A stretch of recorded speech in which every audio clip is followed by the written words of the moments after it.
എല്ലാവർക്കും ഡോണ കിച്ചണിലേക്ക് സ്വാഗതം. ഞാൻ ഇന്ന് തയ്യാറാക്കാൻ പോകുന്നത് കാന്താരി മുളക് അച്ചാറാണ്. ഇത് ഞാൻ നാട്ടിൽ നിന്ന് കൊണ്ടുവന്ന കാന്താരി മുളകാണ്. ഇത് 1/4 കിലോ ഉണ്ട്. പിന്നെ വേണ്ടിയത് ഒരു കൂടം വെളുത്തുള്ളിയും ഒരു മീഡിയം സൈസ് ഇഞ്ചിയും ചെറു കഷ്ണങ്ങളാക്കി കട്ട് ചെയ്ത് വെച്ചിരിക്കുകയാണ്. നീളത്തിൽ അരിഞ്ഞ് വെച്ചിരിക്കുകയാണ്. ഇത് ഒന്ന് നിങ്ങൾക്ക് ചതയ്ക്കുകയോ നീളത്തിൽ അരിയോ ഒക്കെ അവരവരുടെ ഇഷ്ടത്തിനനുസരിച്ച് ചെയ്യാം. കാന്താരി മുളക് നന്നായി കഴുകിയതിന് ശേഷം ഇതുപോലൊരു കിഴുത്തപാത്രത്തിൽ വെക്കുകയാണെങ്കിൽ നല്ലതായിരിക്കും. ഇനി ആദ്യം നമുക്ക് ഈ കാന്താരി മുളക് ഒന്ന് വാട്ടണം. ഇതിനായിട്ട് ഞാൻ ഈ കാന്താരി മുളക് ചട്ടിയിലോട്ട് ഇട്ട് കൊടുക്കുവാണ്. ഇതിലോട്ട് നമുക്ക് ആവശ്യത്തിന് ഉപ്പിട്ട് കൊടുക്കാം. അതിന് ശേഷം കുറച്ച് വെള്ളത്തിൽ കുറച്ച് വെള്ളം മതി, ഇതൊന്ന് ആവി കയറ്റാൻ പോവാണ് നമ്മൾ. നമുക്കിതൊന്ന് മൂടി വെക്കാം. ഇതിൻ്റെ ഞടപ്പ് ഞാൻ കളഞ്ഞിട്ടില്ല, അത് വേണമെങ്കിൽ നിങ്ങൾക്ക് കളയാം. ഇപ്പം നമ്മുടെ ഇത് കാന്താരി മുളക് വാടിയിട്ടുണ്ട്.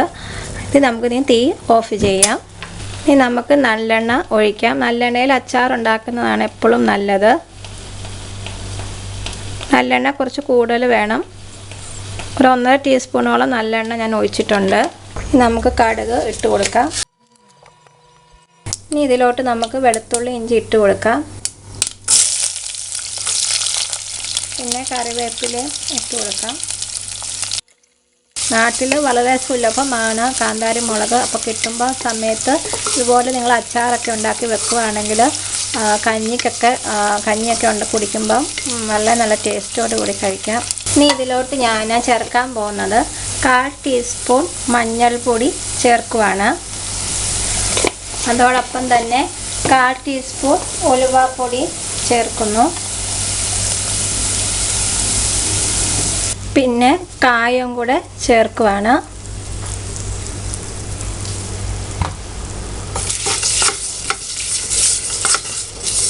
എല്ലാം കൂടെ കൂട്ടി ഇളക്കാം.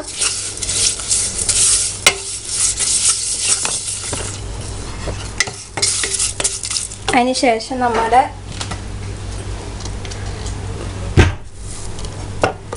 കാന്താരി മുളക് ഇട്ട് കൊടുക്കുകയാണ്.